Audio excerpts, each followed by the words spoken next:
ದಯಮಾಡಿ ರಾಜ್ಯಪಾಲರಿಗೆ ನಾವು ಒಂದು ಮನವಿ ಮಾಡ್ಕೊತೀವಿ, ದಯಮಾಡಿ ನೀವು ನಿಮ್ಮ ಕಚೇರಿಯನ್ನ ಮಲ್ಲೇಶ್ವರಂ ಶಿಫ್ಟ್ ಮಾಡಿ ಡೈರೆಕ್ಟ್ ಆಗಿ, ಅಲ್ಲಿಂದ ಪತ್ರ ತಗೊಂಬಂದು ಇಲ್ಲಿ ಸೈನ್ ಮಾಡಿ ತಿರುಗಿ ವಾಪಸ್ ಕಳಿಸಿ ಅಲ್ಲಿಂದ ಬಿಡುಗಡೆ ಮಾಡಿಸುವಂತ ವ್ಯವಸ್ಥೆ ಯಾಕೆ?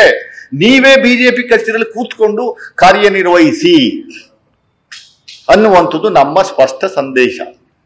ನಾನು ನಮ್ಮ ಕಾರ್ಯಕರ್ತರಲ್ಲಿ, ಜನಸಾಮಾನ್ಯರಲ್ಲಿ ಪಕ್ಷದ ಒಬ್ಬ ವಕ್ತಾರನಾಗಿ ನಮ್ಮ ಇಬ್ಬರು ಅಧ್ಯಕ್ಷಗಳಿದ್ದಾರೆ, ಅವರ ಸಮ್ಮುಖದಲ್ಲಿ, ಜಿಲ್ಲಾ ಅಧ್ಯಕ್ಷಗಳಿದ್ದಾರೆ, ಸಮ್ಮುಖದಲ್ಲಿ ಹೇಳ್ತಾ ಇದ್ದೀನಿ, ದಯಮಾಡಿ ಕಾಂಗ್ರೆಸ್ ಕಾರ್ಯಕರ್ತರಾಗಬಹುದು, ಜನಸಾಮಾನ್ಯರಿರ್ಬೋದು, ಮತದಾರರಿರ್ಬೋದು, ಯಾವ ಕಾರಣಕ್ಕೂ ಯಾರೂ ಧೃತಿಗೆಡಬೇಡಿ. ನಾವು ನಿಮಗೆ ಪಕ್ಷದ ವತಿಯಿಂದ 100% ಅಶ್ಯೂರೆನ್ಸ್ ಕೊಡ್ತೀವಿ. ಯಾವ ಕಾರಣಕ್ಕೂ ಯಾವ ಹಂತದಲ್ಲೂ ಸಿದ್ದರಾಮಯ್ಯ ಸಾಹೇಬ್ನ ಡಿಸ್ಟರ್ಬ್ ಮಾಡಲ್ಲ. ನೀವು ಅದ ಹೆಂಗೆ ಚೇರಿಂದ ಎಳೆದು ಕೆಳಗಡೆ ತಳ್ತೀರಾ ನೋಡೋಣ. We will also see, let it go to any extent. You all pre plan, beautiful ಆಗಿ ಪ್ಲಾನ್ ಅನ್ನ ನೀವು ಮಾಡಿದ್ರಿ.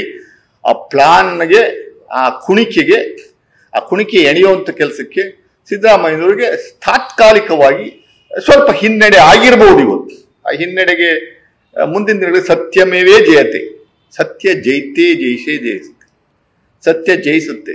100% ಎಂಟೈರ್ ಕಾಂಗ್ರೆಸ್ ಪಾರ್ಟಿ, 136 ಲೆಜಿಸ್ಲೇಟರ್ಸ್, 9 ಜನ ಎಂಪಿಗಳು, ಇಡೀ ದೇಶಾದ್ಯಂತ ಕಾಂಗ್ರೆಸ್ ಕಾರ್ಯಕರ್ತರು, ಹೈಕಮಾಂಡ್ ಆದಿಯಾಗಿ ಪ್ರತಿಯೊಬ್ಬರು we are going to stand behind mister Siddaramaiah.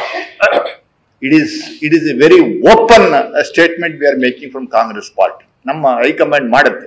100% Siddaramaiah ಸಾಹೇಬರ ಜೊತೆ ಇರ್ತೀವಿ, ಸಿದ್ದರಾಮಯ್ಯವ್ರ ಹಿಂದೆ ಇರ್ತೀವಿ.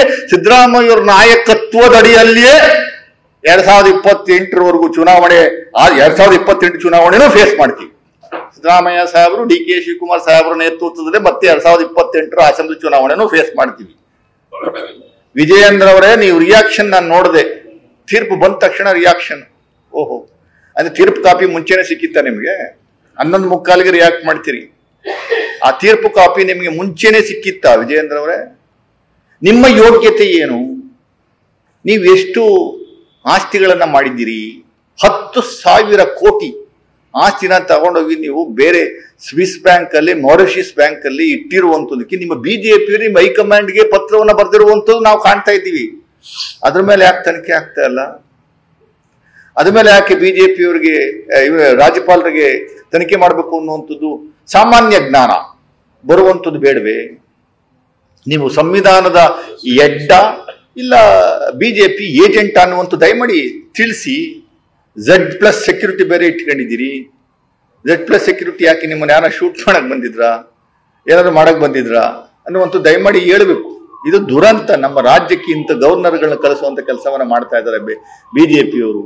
ದೇಶದ, ರಾಜ್ಯದ ಜನತೆ ನಾನು ಕೈ ಮುಗಿದು ಕೇಳ್ಕತ್ತೀನಿ, ದಯಮಾಡಿ ಇದನ್ನ ನೀವೆಲ್ಲ ವಾಚ್ ಮಾಡಬೇಕು. ಬಿಜೆಪಿ JDS ನವರಿಗೆ ಸರಿಯಾದ ಬುದ್ಧಿಯನ್ನ ಕಲಿಸುವಂಥದ್ದು ಇದು ಆಗಬೇಕು. ದೊಡ್ಡ ಬುದ್ಧಿಯನ್ನ ಕಲಿಸ್ಬೇಕು ಇವರಿಗೆ. ಮುಂದಿನ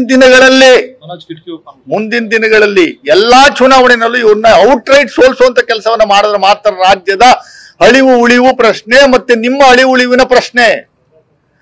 ನೀವೆಲ್ಲ ಉಳಿಬೇಕು ರಾಜ್ಯದಲ್ಲಿ, ದೇಶದಲ್ಲಿ ಅಂದ್ರೆ ಇಂಥ ಬಿಜೆಪಿ JDS ನ ಬುಡ ಸಮೇತ, ಬೇರ್ ಸಮೇತ ಕಿತ್ತಾಕುವಂತ ಕೆಲಸವನ್ನ ಇಡೀ ದೇಶದಲ್ಲಿ ಮಾಡಬೇಕು. ದಿನ ಬೆಳಗ್ಗೆ ಎದ್ದು ದೂರನ್ನ ದಾಟಿಸುವಂತ ಕೆಲಸವನ್ನ ಮಾಡ್ತಾ ಇದ್ರಿ. ದಿನ ಬೆಳಗ್ಗೆ ಎದ್ದು ಯಾವ್ದು ಹಳೆ ಕೇಸ್ಗಳಿಗೆಲ್ಲ ಜೀವ ಕೊಡುವಂತ ಒಂದು ವ್ಯವಸ್ಥೆ ನಿರ್ಮಾಣ ಮಾಡ್ಕೊಂಡಿದ್ರಿ. ಅರ್ಕಾವತಿ ಬಡಾವಣೆ ರೀಡೂಗೆ ಇನ್ನೊಂದು CT ರವಿ ಮೂಲಕ ಪ್ರಾಸಿಕ್ಯೂಷನ್ಗೆ ಅನುಮತಿಯನ್ನ ಕೇಳಿಸುವಂತ ಕೆಲಸವನ್ನ ಮಾಡ್ತಾ ಇದ್ದೀರಿ. ಆದ್ರೆ ಇವರು ಗೆಹ್ಲೋಟ್ ಅವರು ಇನ್ನೊಂದು ಪ್ರಾಸಿಕ್ಯೂಷನ್ಗೆ ಅನುಮತಿ ಕೊಡ್ತಾ ಇದ್ದೀರಾ ನೀವು? ಆ ವರದಿ ವಿಧಾನಸಭೆನಲ್ಲೂ ಮಂಡನೆ ಆಗಿಲ್ಲ, ಕ್ಯಾಬಿನೆಟ್ ಅಲ್ಲೂ ಚರ್ಚೆ ಆಗಿಲ್ಲ, ಅಕ್ಸೆಪ್ಟ್ ಮಾಡಿಲ್ಲ. ರೀಡು ಅನ್ನುವಂಥದ್ದು based on supreme court directions ಆಧಾರದ ಮೇರೆಗೆ ಮಾಡಿರುವಂತದ್ದು. ಬಿಜೆಪಿ ಸರ್ಕಾರ 4 ವರ್ಷ ಇತ್ತಲ್ಲ, ಏನ್ ಮಾಡ್ತಿದ್ರ? ಕಡ್ಲೆಕಾಯಿ ತಿಂತಿದ್ರಾ? ಕಡ್ಲೆ ಪುರಿ ತಿಂತಿದ್ರಾ? ಇಲ್ಲ ಕಟ್ಟೆ ಕಾಯ್ತಿದ್ರಾ? ಯಾಕೆ ಮಾಡ್ತಾ ಇಲ್ಲ? ನೀವು ನಿಮ್ಮ ಅನುಕೂಲಕ್ಕೋಸ್ಕರ, ಅನುಕೂಲ ಸಿಂಧುತ್ವಕ್ಕೋಸ್ಕರ ನೀವು ಇಂಥ ಒಂದು ವ್ಯವಸ್ಥೆ ನಿರ್ಮಾಣ ಮಾಡ್ಕೊಂಡಿದ್ದೀರಿ.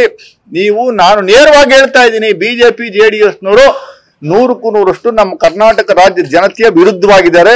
ವಿರೋಧ ಭಾಸವಾಗಿರುವಂತ ಮನಸ್ಥಿತಿ ಇರುವಂತ ಒಂದು ಪಕ್ಷದ ಮುಖಂಡರುಗಳಿದ್ದಾರೆ. ದಯಮಾಡಿ ಹುಷಾರಾಗಿರ್ಬೇಕು. ಗ್ಯಾರಂಟಿಗಳನ್ನ ಕೊಡ್ತಾ ಇರುವಂತ, ಸಕ್ಸಸ್ ಕಾಣ್ತಾ ಇರುವಂತದ್ದು ಅವ್ರಿಗೆ ಇಷ್ಟ ಇಲ್ಲ. ಸುತಾರಾಮ್ ಇಷ್ಟ ಇಲ್ಲ.